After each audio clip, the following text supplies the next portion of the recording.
ओम श्री गुरुभ्यो नमः।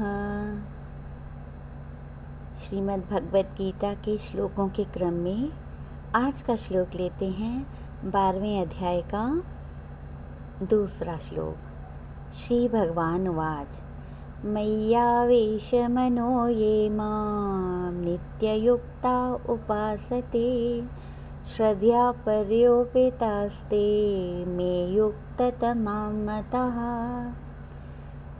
श्री भगवान बोले, हे अर्जुन, जिनका मन मुझ में ही लगा हुआ है, नित्य एकाग्र चित्त होकर मुझ में ही युक्त होकर परम श्रद्धा से मेरी उपासना करते हैं, वे मेरे मत अनुसार श्रेष्ठ योगी हैं। आगे कहते हैं, श्रद्धा सात्विक होनी चाहिए, न कि कपट युक्त या ढोंगपूर्ण। भगवान स्पष्ट रूप से बताते हैं कि जो पूर्ण श्रद्धा से युक्त होकर मुझ सगुण ब्रह्म में अपने मन को नित्य एकाग्र करते हुए मेरी उपासना करते हैं, वे भक्त श्रेष्ठतम योगी हैं। इंद्रियां स्वभावतः चंचल हैं और अचानक ही बुरी बातों, दुर्गुणों या विषय वासनाओं के जाल में फंस जाती हैं। सगुण ब्रह्म का प्रेम पूर्वक ध्यान करने से इंद्रियां सरलता पूर्वक नियंत्रण में लाई जा सकती हैं। एक महात्मा से एक स्त्री बोली, स्वामी, आपने तो मुझे नाम उपदेश दिया, परंतु मैं ध्यान किसका करूं? महात्मा ने कहा, तुम सबसे अधिक प्रेम किससे करती हो? उत्तर मिला, अपने सबसे छोटे पुत्र से। गुरु बोले, अच्छा, तो तू उसी का ध्यान कर। मन को स्थिर करना है और जब मन में स्थिरता आएगी तो वह स्वतः शुद्ध हो जाएगा। उस महिला का मन भी पुत्र में स्थिर हो गया। कुछ दिनों के पश्चात वह गुरु से बोली, स्वामी, यह तो मेरा पुत्र है, अतः अन्य कुछ सुझाइए जिससे कि मेरा सात्विक ध्यान लग जाए। महात्मा समझ गए कि अब उसका मन चंचलता से दूर है, तब उसको तद अनुकूल यथोचित उपदेश दिया, अर्थात ध्यान लगाना है मन को स्थिर करने के लिए, अतः वह सगुण रूप का ही हो सकता है। निराकार के पीछे कब तक दौड़ लगाई जाए? प्रभु रामचंद्र, भगवान श्री कृष्ण, गुरु नानक देव, गुरु गोविंद सिंह, श्री गणेश या अन्य किसी सद्गुरु जिसमें ध्यान लग सके, उसी में लगाकर मन को एकाग्र करना चाहिए। अपना चित्त, मन, बुद्धि, ध्यान सभी उसी में केंद्रित करने चाहिए और यह सभी पूर्ण श्रद्धा और विश्वास के साथ करना चाहिए और पूर्णतः उसके अधीन हो जाना चाहिए।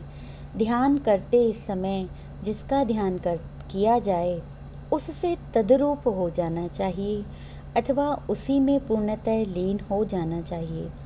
यह अवधान शक्ति गोपियों में बहुत थी, किंतु प्रत्येक गोपी अहंकार के कारण यही समझती थी कि कृष्ण मात्र मेरा है। उन्हें पाठ पढ़ाने के लिए जब कृष्ण अंतर्धान हो गए, तब ये गोपियां अत्यंत व्याकुल होकर बावलियों से उन्हें ढूंढने के लिए भटकने लगी। वृक्षों, पौधों, पत्तों, फूलों, फलों, पशुओं, पक्षियों, भौरों और तितलियों से पूछने लगी, हमारा कृष्ण तुमने देखा है क्या? अंत में एक गोपी कृष्ण बनी, दूसरी राधिका, फिर रासलीला भी की। यही सच्चे ध्यान का स्वरूप है। सांसारिक समस्त कार्य करते समय भी ध्यान अपने इष्ट देव में हो, गुरु में हो।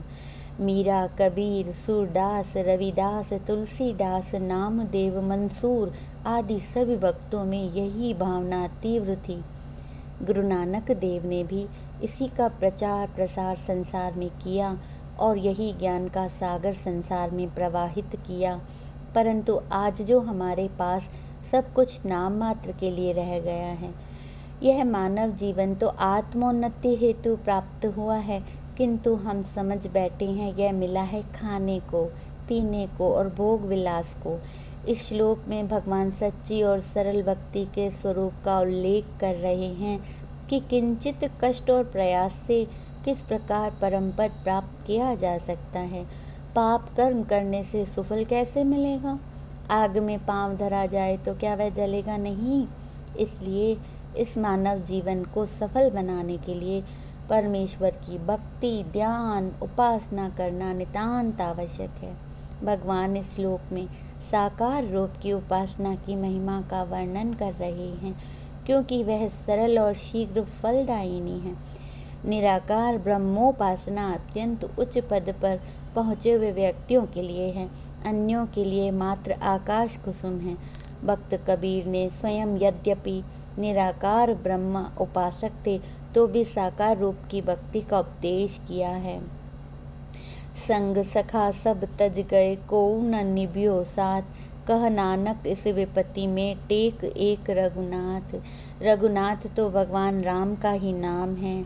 समर्थ गुरुओं ने भी सगुण ब्रह्म उपासना का प्रचार किया। भक्त नामदेव के इष्ट देव भी सगुण उपासक थे। सीता जिनकी पत्नी थी, जिसने विभीषण को लंका का राज्य दिया, वह श्री रामचंद्र ही थे।